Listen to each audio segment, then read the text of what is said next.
台灣大小事萬物齊漲，你的房租能守住嗎？先說結論 ，CPI 主計處公布的沒有破 2%， 不代表真的沒通膨嘛，對不對？因為很多成本上漲是先被政府吸收掉了，真的哦。嗨，我是買房阿元，訂閱買房阿元，我先祝你老了有房也有錢。我們上一支影片聊到了台灣人壽飆到高雄鳥松的公辦都更，如果你還沒看過的話，可以看一下。那今天我想跟你討論萬物齊漲的時代來了。這次來聊一個新聞，標題我念一下：房租油料費齊漲，4月 CPI 上揚 1.74%， 創1年新高，核心 CPI 逼近通膨警戒線。那內容是這樣，行政院主計總處公布4月消費者物價指數 CPI 年增 1.74%， 不僅比上個月還高，也創下1年內新高，預計5月還會再更高。因為現在有中東戰事雖然現在已經宣布停戰了，但是我也不知道，現在國際油價還是處於高位石油這個東西是工業之母，而且我們台灣要靠天然氣發電有一件事情你要特別注意，就是我劃線的地方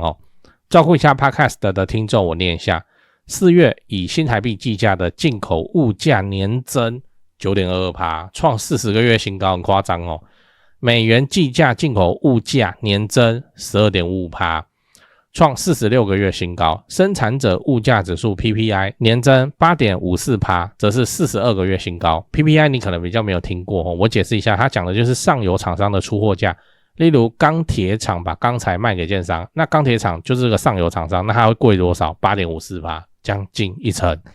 這個可怕的地方是，這個多 8.54% 不是直接等於終端售價，只會多 8.54% 呢，因為各種中下游廠商有他們的成本考量又或者是他們有因為競爭嘛，他們可能部分是願意吸收的那總之就是要往上。那經過好幾手以後，最理想的状況叫什麼？是中间廠商吸收掉了，也有可能是怎樣？終端售價會直接往上貴個1成以上甚至到2成3成。所以我們可以很直接的說，接下來萬物一起漲的時代又要開始了，大家的荷包要捏緊一點。再來你要知道為什麼成本狂飆 CPI 還可以在 2% 以下。那接下來我們講一個矛盾的地方，明明各種成本一直在漲，政府卻敢喊通膨會守在 2% 以下。你看我劃線的地方只要國內天候維持穩定，整體通膨仍有望維持在 2% 以下。相較於歐美國家因能源價格直升導致通膨高漲，台灣採取物價平穩的政策，讓物價波動相對平穩。白話文就是說，政府他會花錢補貼去平住，你知道會想辦法守住，讓人民無感。這樣，這個其實在今年3月央行理監事會議就有提到了，讓人民無感那要怎麼守？其實就一招撒錢補貼大法，把這個壓力又往後推。例如說油價去補貼中油讓油價凍漲，公共運輸也不去漲價，跟計程車油價補貼又來你看這個新聞發錢了，計程車油價補貼5月13起登記，每車最高6000元。你看，如果你有朋友是開計程車的話，記得提醒他們去申請，但這個補貼能補貼多久不知道。我們再看另一個新聞下周最新油價公布了，中油持續補貼，美伊戰爭後已吸收 114.7 億。你看，因為我們現在加的汽油是屬於民生必需品，所以现在就是政府花錢去補貼它，然後把它壓着就對了，不要讓它漲價。換句話說，你今天感覺物價沒什麼漲，其實已經漲了，是政府幫你扛住那這筆賬總有一天是要還的。最後你要知道，預售案會越蓋越慢，因為政府把補貼用在民生通膨壓制嘛但補貼會發給建商嗎？你覺得有可能嗎？所以雖然 CPI 不會漲，但房價必定會上漲，因為建商的建築成本的壓力會變得更大。好，那我們就講電線裡面都是銅嘛，你看看漲多少？這個漲是漲到不是說1個月後不一樣，這個是下個禮拜價格又要往上都是這樣。所以現在坊間還有出現一個情況，就是他用舊的電線、庫存電線拿出來比較便宜的給你做。比方說你今年2026但是你做全室抽換電線就中古屋裝潢嘛。好，那你全室抽換電線他看能不能幫你調到比方说2023的電線，真的電線上面直接就會寫那就跟你講，你能接受也接受，因為那些電線都還沒拆封過，它也沒什麼過期的問題，就看你要不要所以就有這個現象。那這個筆賬最後會用房價的形式出現。那建商現在面對的是3件事情同時在爆裂來，第一個建材變貴就是這樣。第二，工資變貴。第三，融資成本跟開發風險變高。你看這個新聞標題就好，建材土方雙重壓力，建商開發成本再看漲 15%， 你看就是這麼誇張。所以以建商的視角來看，他会這樣子想，靠，現在材料貴成這樣啊，中東戰爭一下子又打了，然後一下子又停了，一下子又打了啊，就不知道要打多久。不然就是美國自己說已經停了，然後伊朗說我没跟他討論怎樣又怎樣的，然後現在政府又在瘋狂的打壓預售，算了，我現在開新案很危險，所以開案量會變少。這其他新聞已經證實啦，目前今年的預售的開案量是超級少。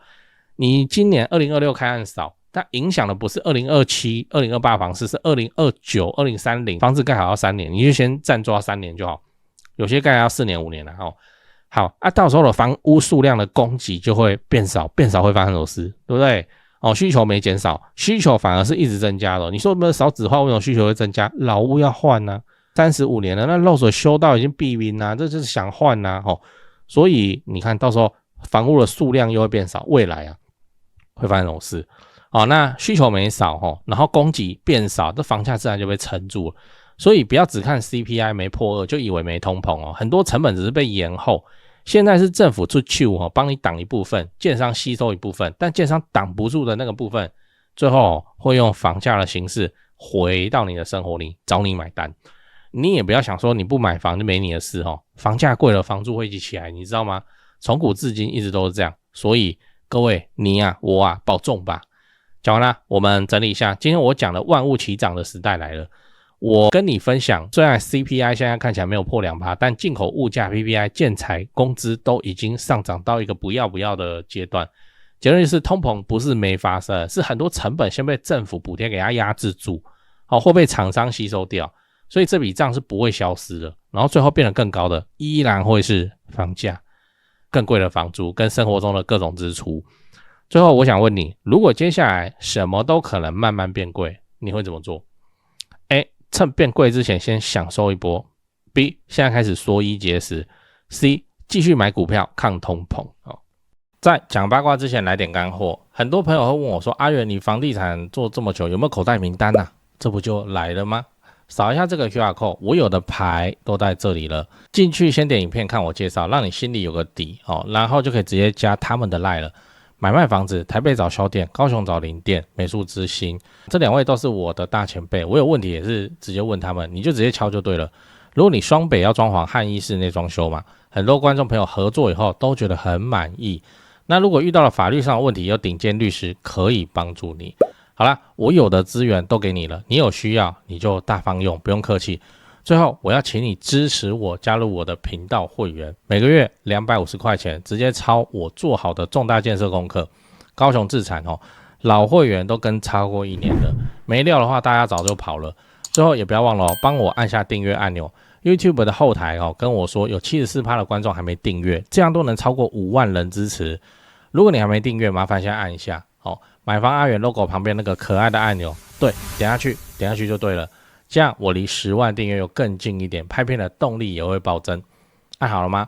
感謝你這麼挺我，祝你老了有房又有錢。講八卦講八卦，房地產又有金融商品的屬性所以房地產天然的怎樣抗通膨，真的就是這樣。所以說萬物齊漲，房價抗通膨，爽到誰？爽到之前買的人。對，你要是去年買前年買都好，總之就是你現在是在車上，而不是說面对各種供應短缺，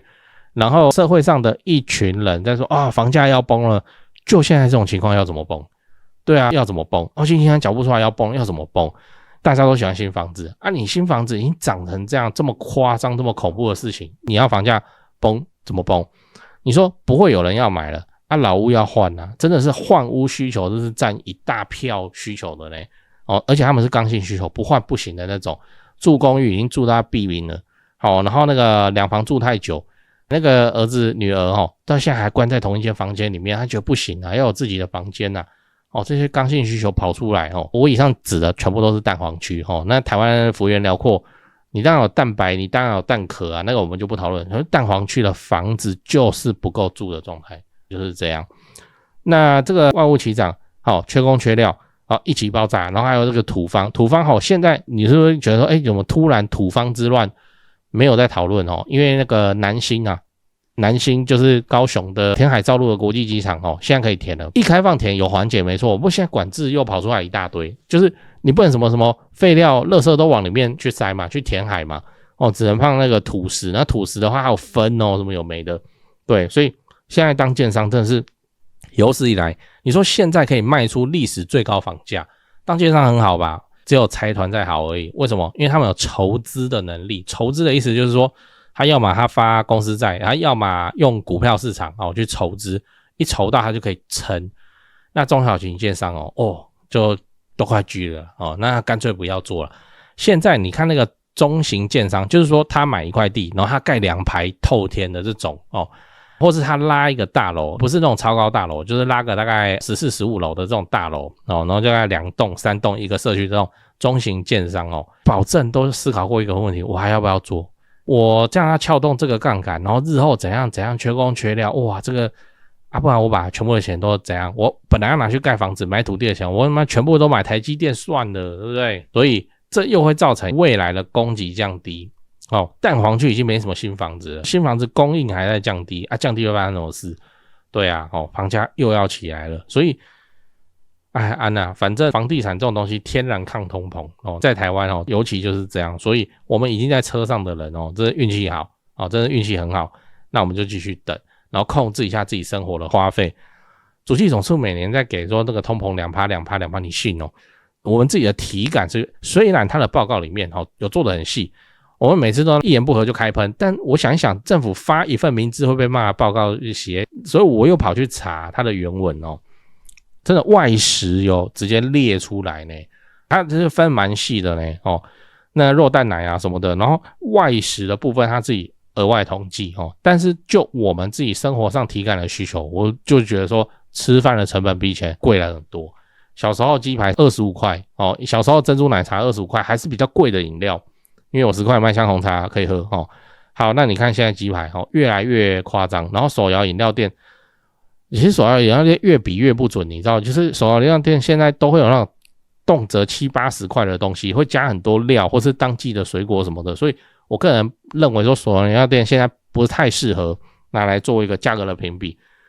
50嵐那看50嵐又不準50嵐是良心企業，它這麼多年就是沒漲價。50嵐到現在還可以喝到25塊的單品茶，很好啊，品質穩定啊，解渴啊。全台灣在那邊那個糖度冰塊就是50嵐開始先喊的那很好啊，对啊，所以我也不知道用手搖飲比到底是好還是不好。總之就是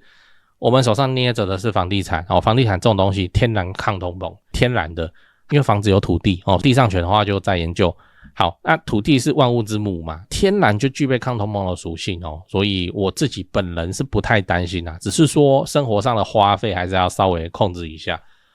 控制花費的方法有很多我最近有一個新的心得，叫做錯峰出行錯峰旅遊。錯峰的意思就是你就不要寒暑假的時候去日本，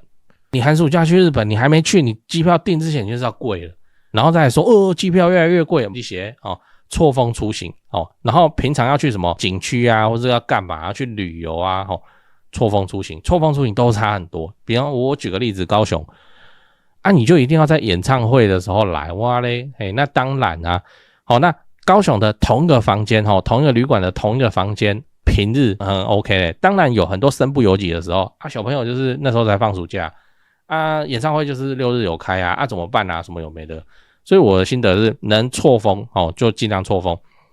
就像春節回家好了，或是什麼清明連假收假好了，你明明知道最後一天你上高速絕對會塞，然後你還是上了，然後那邊塞那邊拍影片，然後再吹上在 IG 上又罵，錯峰真的可以省非常非常誇張的錢。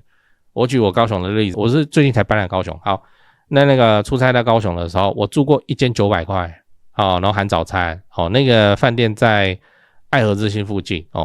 然後最近我就無聊，我就看說高雄有演唱會，我看一下房價4000，我靠，同個房間然後不含早餐，沒辦法你要在這種熱鬧的時候，旅遊大節你才要去旅遊，那你當然就會被歸到，看能不能錯峰